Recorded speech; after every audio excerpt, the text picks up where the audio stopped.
oversold or whatever. So we've got partnership announcements. We've got critical, kind of critical activities happening, and we just see Hong Kong as a really critical market in the future of the global digital asset economy.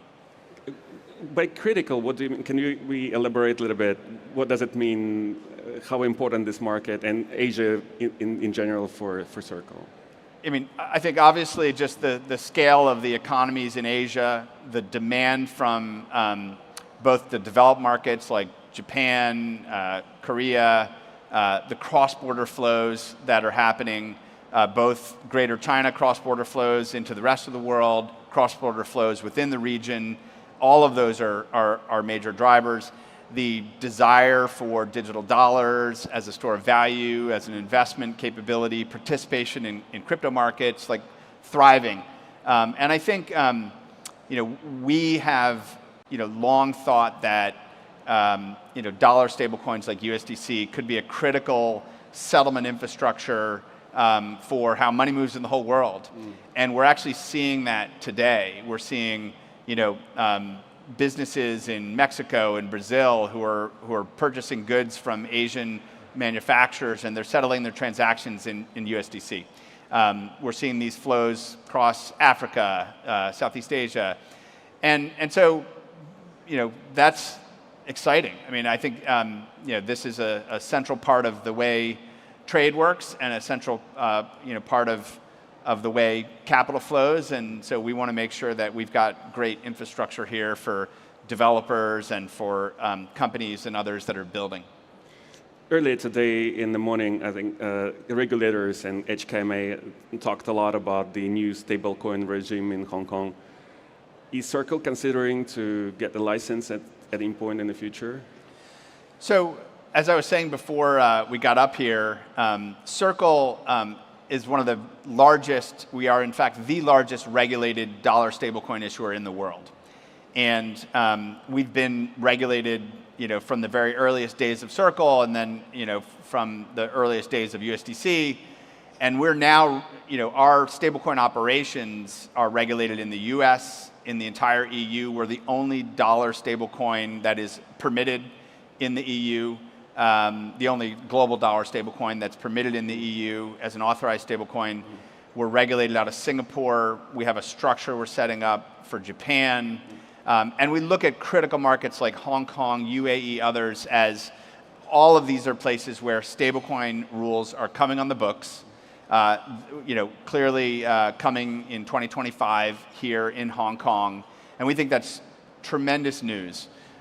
In order for stablecoins to work as a mainstream scale technology for end users and for businesses, and frankly for financial institutions, we have to have these regulatory regimes in place. And so we've been very encouraged by the HKMA's work in this space. We've certainly had an opportunity to publicly respond to consultations, and I think we're optimistic about what's going to come here in Hong Kong, and we'd love to see USDC play a critical role, and also support other stablecoin issuers that are launching local currency stablecoins. We envision a global network of stablecoins that underpin the on-chain economy, on-chain finance and commerce, and the programmability of all of that. So I think we're just generally anywhere where you're getting clear new stablecoin rules is a good thing, and there's certainly we believe a role for Circle and then a role for many other companies who want to build up in this kind of technology framework. But for this, you need to achieve the sort of regulatory harmony globally, and you spend a lot of time talking to regulators. Where do you see they actually get it right, and where do you see there's still a big part of misunderstanding? Yeah, what a lot of people don't realize is that several years ago, the G20, the whatever, that group of countries, through the Financial Stability Board, which is all of the regulators from all of the G20 members, plus like the IMF and the World Bank and things like that, got together and said, we need a global framework, a global policy framework for stablecoins. And they agreed to it. and then all of the members of the G20 signed an agreement that they would implement it. And so that's what's happening. So at some level, we do have a kind of basic level of harmonization. So every G20 member will need to implement this, and essentially, if you look, every financial market center in the world either has on the books or will in 2025 a version of that G20 set of stablecoin policy recommendations. So that's good. But there are differences between the regimes. For example, in Japan, which was the first major market to have stablecoin rules over 2 years ago, they created a framework for both domestic stablecoin issuers and foreign stablecoin issuers, and a way for those to work within their regulatory framework, which we think was very constructive. The European MiCA rules, for example, that came online, they have a different set of reserve requirements than some other markets, and they didn't originally contemplate the kind of foreign stablecoin issuer, but ultimately when the supervisory frameworks came into place, found a way to do that. So we're a dual issuer now, where we issue out of the US, we also issue out of the EU. And there's a way to do that and manage the risk and infrastructure for that. So there are differences. We're seeing what looks like a solid framework in the UAE, for example, and obviously we're all anxiously and interested in the legislative text that should show up here in Hong Kong by the end of the year. Awesome. And assuming that we will achieve a certain clarity sooner or later, it also will depend on the adoption rate. And when it comes to stablecoins, what we're observing now is the rising trend on accepting consumer payments. Stripe just has moved in this space recently. We see a lot of issuers moving towards this. What's your realistic estimate of the adoption rate going forward? I think there's like a short-term view and a long-term view. Right now, the central use of stablecoins is in digital asset markets. So it's used in trading and investing, it's used as collateral, it's used in all these kind of markets contexts. But the fastest growing areas of stablecoin are in cross-border settlements, international settlements, dollar store of value, in kinds of what I call crypto neo-banking. And so we're seeing all around the world, especially in emerging and developing markets, this growth in demand for this kind of new digital dollar infrastructure, which is really powerful. And so as like an international settlement system, it's very efficient. People can have direct settlement with each other at the speed of the internet for a fraction of a cent. The liquidity against local currencies and banking systems is exploding all around the world, and so that's creating opportunities as well. So we're seeing that kind of build up happening. And yes, we're certainly seeing more examples of direct stablecoin payment acceptance. Stripe enabled USDC payment acceptance for basically all of their merchants can flip a switch and add that just next to credit cards, for example. But it's still early for that. There's still hurdles, the regulatory hurdles, making sure this is all understood, but also user experience. The technology and the user experience of transacting with blockchain networks is still a high hurdle for many people. And so that's where we see leading established FinTechs, for example, like Grab in Southeast Asia, or Nubank, which is one of the fastest growing FinTechs in the world, has over 100 million customers in Latin America, adding USDC directly and enabling it in a more simplified user experience.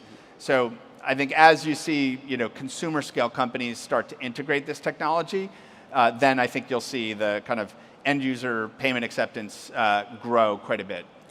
I think the private stablecoin issuers are not alone in this. We have a lot of central banks are experimenting with their own central bank digital currencies. As I think HKMA has been trialing the CBDC use cases for settlements. How do you see in the future these private issued stablecoins will coexist with CBDCs? Yeah, I mean, I think I'm not very focused on CBDCs. I think it's a lot of experimentation right now. Our focus is much more on what's in the market today, what can we build with this technology today, the innovations of continuously upgrading blockchain infrastructure, the innovations of programmability of money, smart contracts, the global interoperability that comes from that. These are extraordinary things that are possible today.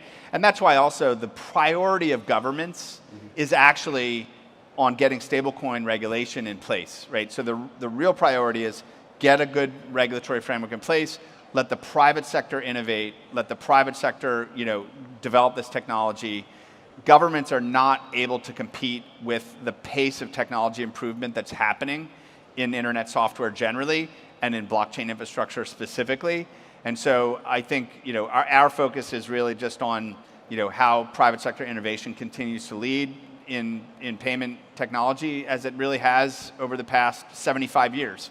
And so I expect that to continue.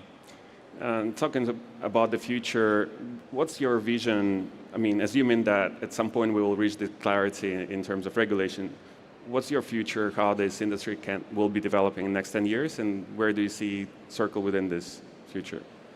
So, we think about Circle as a platform and a network and a kind of internet utility that anyone can connect to, anyone can build on top of on this public internet infrastructure. And we want to grow that to be larger and larger. We want to be able to create an ecosystem where tens of thousands and eventually hundreds of thousands of startups and companies and builders can also deliver and generate value based on that technology. And we think we're in the super early stages of this market. So the most recent data I saw is that the global total addressable market of legal electronic money is approaching $130 trillion in value today. That's all around the world. So that's electronic money in a legal form, $130 trillion that's there. Stablecoin issuance today is like 160, 170 billion, or maybe less, but somewhere around there. And so I believe that over 10 years, a larger percentage of electronic money will be stablecoin money. I don't know what the number will be. It would be incredible if over 10 years, 5% of electronic money was stablecoin money.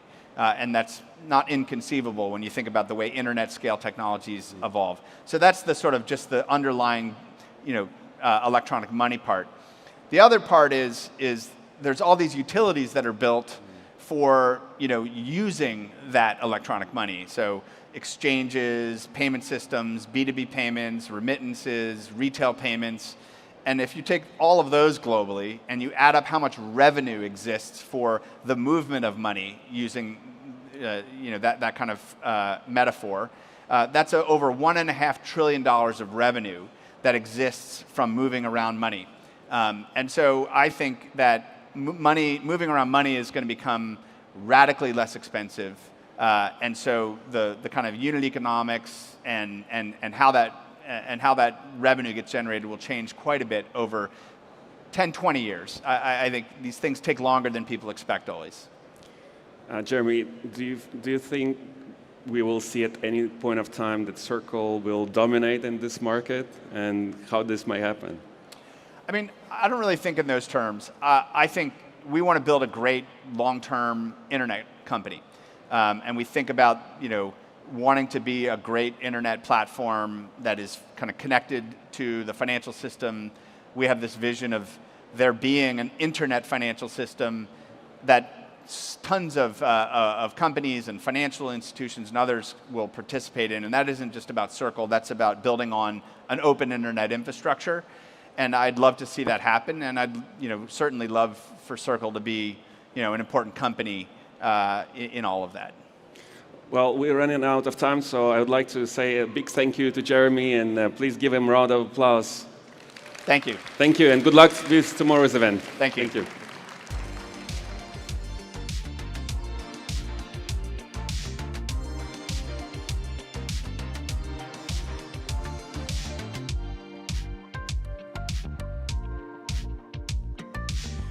Thank you very much, Jeremy and Anthony. We will now have a panel discussion on a topic that is both complex and fascinating: embracing innovation, modernizing finance for a new generation.